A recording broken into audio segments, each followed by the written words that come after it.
Muy buenos días, profesoras. El día de hoy, junto con mis compañeras, le hablaremos sobre el mecanismo de acción de los antiinflamatorios esteroidales como la dexametasona. Para esto abordaremos los siguientes temas: las características de los mineralocorticoides y glucocorticoides, el mecanismo de acción de los glucocorticoides, asimismo el mecanismo de acción de la dexametasona y las características y efectos secundarios de esta. La corteza suprarrenal sintetiza diversas clases de hormonas esteroideas, los glucocorticoides, el cortisol y la corticosterona en la zona fasciculada, los mineralocorticoides, la aldosterona y desoxicorticosterona en la zona glomerulosa y las hormonas gonadales en la zona reticular. La acción de estas hormonas esteroideas viene determinada por la presencia de receptores intracelulares que son capaces de fijar estas mismas. El principal glucocorticoide corresponde al cortisol, el cual posee diversas funciones. Entre estas podemos destacar su participación en la homeostasis, el metabolismo celular y la regulación inmune. A partir del esteroide natural cortisol se han obtenido numerosos sintéticos que mantienen algunas de sus propiedades y mejoran otras. Un ejemplo de este es la dexametasona, la cual corresponde a un medicamento inventado a mediados del siglo XX y que desde la década del 60 se utiliza de manera habitual debido a su acción como antiinflamatorio e inmunopresor. A continuación, conoceremos las distintas propiedades de los glucocorticoides y a partir de esto entenderemos su relación con uno de sus principales agonistas, la dexametasona. Los mineralocorticoides. El principal mineralocorticoide es la aldosterona. El origen de los mineralocorticoides es en la zona glomerulosa de la glándula suprarrenal. La secreción de la aldosterona se encuentra bajo el control del sistema renina-angiotensina. En la función, las acciones de la aldosterona están relacionadas con el equilibrio de los líquidos y electrolitos, ya que mejoran la reabsorción de sodio y la excreción de potasio en el riñón, por lo tanto, provocarán un aumento en el volumen del fluido extracelular. La concentración plasmática, la secreción diaria de la aldosterona, corresponde aproximadamente de 30 a 150 microgramos. Los glucocorticoides. El principal glucocorticoide es el cortisol. El origen del cortisol es en la zona fasciculada, pero la liberación de este es controlada por el eje hipotálamo-hipófisis-adrenal. La estructura molecular: el cortisol posee 21 carbonos con un grupo 17 hidróxido. La función a modo general de los glucocorticoides es que afectan el metabolismo de los hidratos de carbono y las proteínas.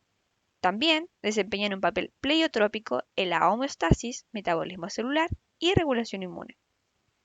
La concentración plasmática: sus concentraciones van a ir de 1 a 5 microgramos por ml hasta 15 a 20 microgramos. A continuación, veremos algunas de estas características en mayor profundidad. La estructura molecular. Como son hormonas esteroideas, se sintetizan a partir del colesterol, por medio de enzimas de la familia del citocromo P450. El cortisol en particular posee 21 carbonos con un grupo 17 de hidróxido. A partir de él se han producido numerosos derivados sintéticos glucocorticoides, como por ejemplo la prednisona, la metilprednisolona y la dexametasona, que es el glucocorticoide sintético más potente. Sin embargo, su uso es limitado por su tiempo de vida media prolongado y fuerte efecto glucocorticoide. Origen y concentración plasmática. En cuanto al origen del cortisol, como se mencionó anteriormente, es en la zona fasciculada, pero la liberación de este es controlada por el eje hipotálamo-hipófisis-adrenal, sobre el que los glucocorticoides van a ejercer una retroalimentación negativa en respuesta al estrés o a un bajo nivel de glucocorticoides en la sangre. La secreción de la hormona liberadora de corticotropina, o más conocida como CRH, es por parte del hipotálamo, el que va a desencadenar la secreción de la hipófisis anterior para que sintetice la hormona corticotropina, o ACTH. Esta hormona es transportada por la sangre hasta la corteza suprarrenal, donde va a desencadenar la secreción de los glucocorticoides. En cuanto a la secreción del cortisol, es mínima en las últimas horas de la tarde y primeras de la noche, y máxima alrededor de las 8 de la mañana. Esto hace oscilar las concentraciones plasmáticas de 1 a 5 microgramos por ml a 15 a 20 microgramos, como habíamos mencionado anteriormente. Sin embargo, hay diversos factores que pueden aumentar las concentraciones con las que se produce el cortisol, como lo son el estrés psicológico, el esfuerzo físico, la hipoglucemia, quemaduras, la hipotensión, las intervenciones quirúrgicas y otras situaciones que favorecen la secreción de este. En muchos casos, estos estímulos van a influir sobre el hipotálamo, donde estimula la secreción de CRH. Sin embargo, de la concentración plasmática total, solo un 5 a 10% sería libre, ya que circula casi todo unido a la proteína transportadora, la globulina ligadora de glucocorticoide, conocida como CBG, la cual ingresa a la célula como molécula libre. A continuación veremos cómo funciona el mecanismo de acción de los glucocorticoides. Los glucocorticoides, después de entrar por difusión pasiva en las células, se unen al GR en el citoplasma. Este receptor está ampliamente distribuido en el organismo en número variable según los tejidos y posee una gran afinidad por los glucocorticoides. El receptor inactivo se encuentra en el citoplasma formando un complejo con otras proteínas, las cuales son proteínas de choque térmico 90 y 70, inmunofilinas y ciclofilinas. Cuando el glucocorticoide se une al receptor, este se disocia del complejo y sufre un cambio de conformación que expone un lugar de unión al ADN. Los complejos esteroide-receptor forman dímeros y se dirigen al núcleo, en donde interactúan con secuencias de ADN específicas. Estas secuencias de ADN cortas, localizadas en las zonas de regulación de genes reconocidas por el receptor activado del glucocorticoide, se denominan elementos de respuesta a los glucocorticoides y proporcionan especificidad a la inducción o represión de la transcripción de ciertos genes por los glucocorticoides. La inducción consiste en la formación de ARN mensajeros que activan la síntesis y la liberación de proteínas específicas, cuyas acciones median gran parte de los efectos de los corticosteroides. La regulación promovida por los glucocorticoides puede ser positiva si fomenta la síntesis de una determinada proteína o negativa si la inhibe, como veremos a continuación. La regulación positiva de los genes diana exige la translocación de los dímeros de complejos glucocorticoide receptor desde el citoplasma al núcleo, en donde se unen a los GRE en la región promotora de los genes sensibles a glucocorticoides. Esto provoca el reclutamiento y la activación de moléculas coactivadoras de la transcripción, como son CBP y CRC1, u otros cofactores que tienen actividad intrínseca acetiladora de histonas.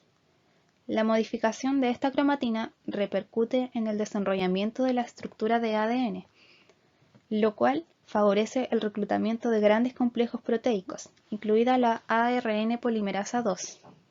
El proceso termina por activar los genes, como por ejemplo los que codifican enzimas gluconeogénicas o diversas proteínas que intervienen en la respuesta antiinflamatoria.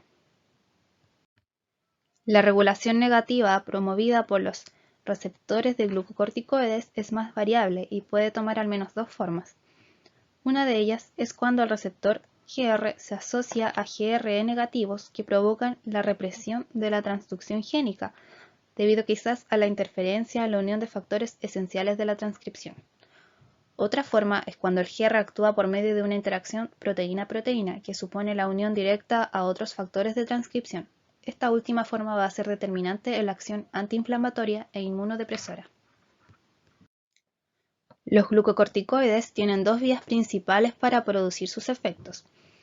Los mecanismos no genómicos están caracterizados por el rápido inicio del efecto, en el cual no alcanza a ocurrir transcripción génica ni traducción proteica. Adicionalmente, pueden ser clasificados en mecanismos específicos, cuando los glucocorticoides interactúan con el receptor, y mecanismos inespecíficos, donde no hay interacción con el receptor.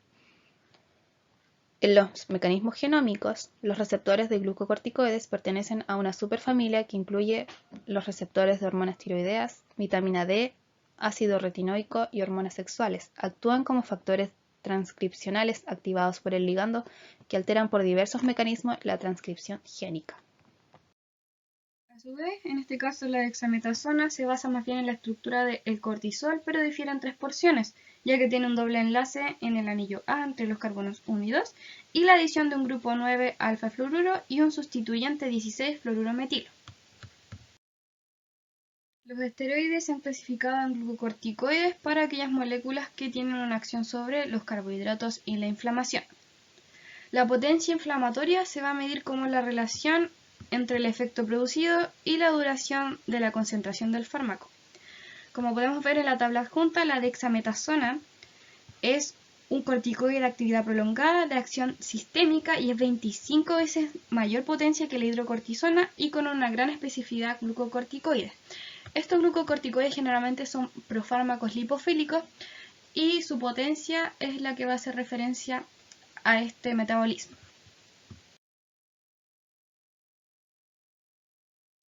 La dexametasona, conocida comercialmente como Forte Cortini, presente en diferentes fármacos como los que se presentan en pantalla. Es un glucocorticoide que es 30 veces mayor a la ACTH, como mencionamos anteriormente. Es una hormona peptídica de 39 aminoácidos que se secreta de las células basófilas de la hipófisis anterior en respecto de la hormona liberadora de corticotropina. Y esta carece de efectos mineralocorticoides, por lo que va a permitir una terapia corticosteroide sin efectos de retención de agua y sodio. La dexametasona generalmente se utiliza como un coayudante para el tratamiento de ciertas enfermedades, por ejemplo el lupus. Si bien el mecanismo de acción, varios diversos estudios, aún no se ha comprobado cuál es, se sugieren tres tipos más probables, que el primero es la reducción del 5-hidroxitriptofano a nivel neuronal por disminución del triptofano, de disminución de la liberación de serotonina en el intestino y aumento de la respuesta a otros antieméticos a nivel del receptor. Como la dimectasona va a reducir la vasodilatación, el exudado de fluido, entre otras cosas, tiene importantes efectos relacionados con los carbohidratos, proteínas y lípidos asociados a sus dosis y al tipo de administración, lo que nos va a atribuir una transactivación de genes. El mecanismo por lo que se obtienen estos efectos está dado por la alta afinidad de este fármaco por los receptores glucocorticoides, es decir, actúa como un agonista del cortisol. Para que este mecanismo haga un efecto, la molécula de esteroide va a tener que difundir a través de la membrana celular y ser capaz de unirse a receptores de glucocorticoides, lo que va a provocar un cambio conformacional en el receptor. Este complejo receptor glucocorticoide debe ser capaz de moverse hacia el núcleo celular, donde se va a dimerizar y se va a unir a elementos de respuesta a los glucocorticoides. Estos elementos van a estar generalmente asociados a genes que van a suprimir o estimular la transcripción, lo que nos va a dar como resultado una síntesis de ARN y proteínas. Estos efectos se denominan transactivación. Para que este agonista pueda estimular o inhibir los procesos celulares en el órgano, va a tener que asociarse a receptores para generar enlaces. Por ello es que tiene una afinidad y especificidad por estos receptores para poder provocar una respuesta para estimular una función específica.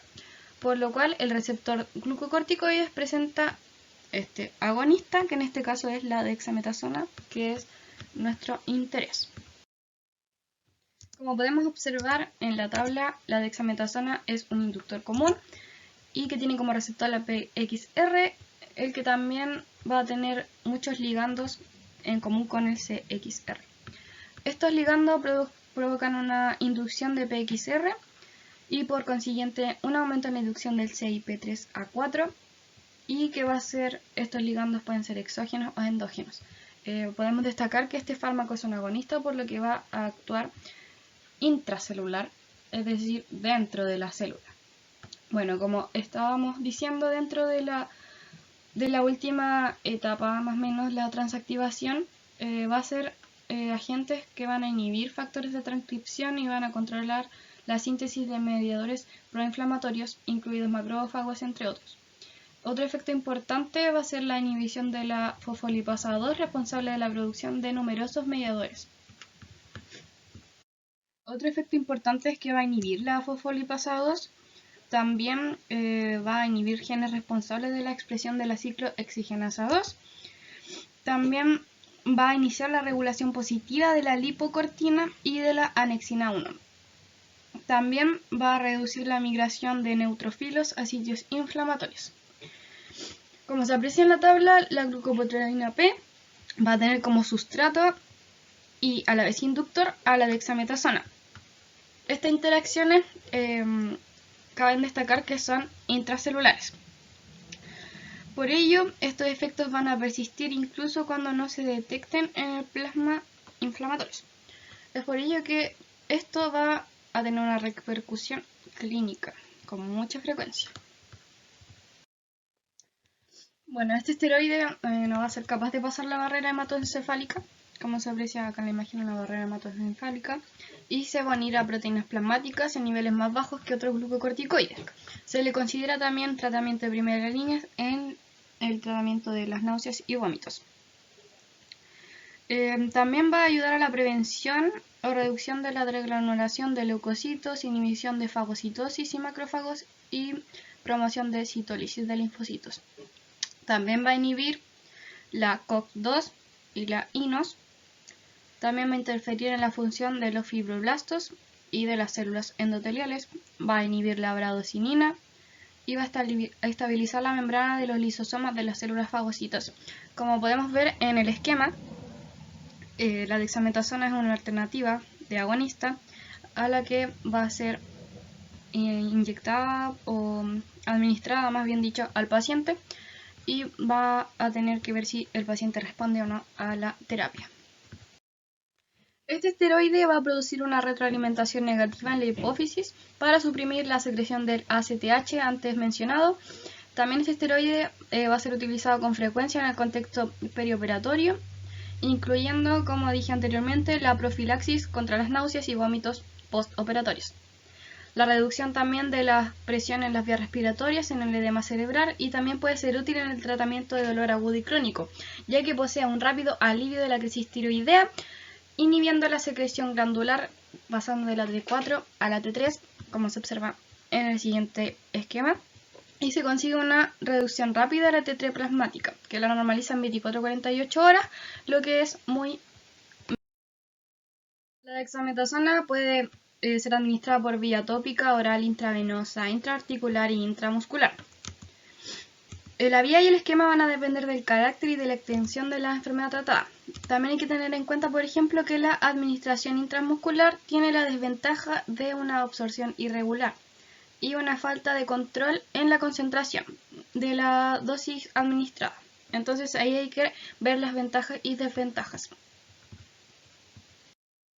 También es muy importante tener en cuenta las reacciones desfavorables de la dexametasona, ya que su uso crónico puede provocar atrofia en las glándulas suprarrenales y una depresión generalizada de proteínas.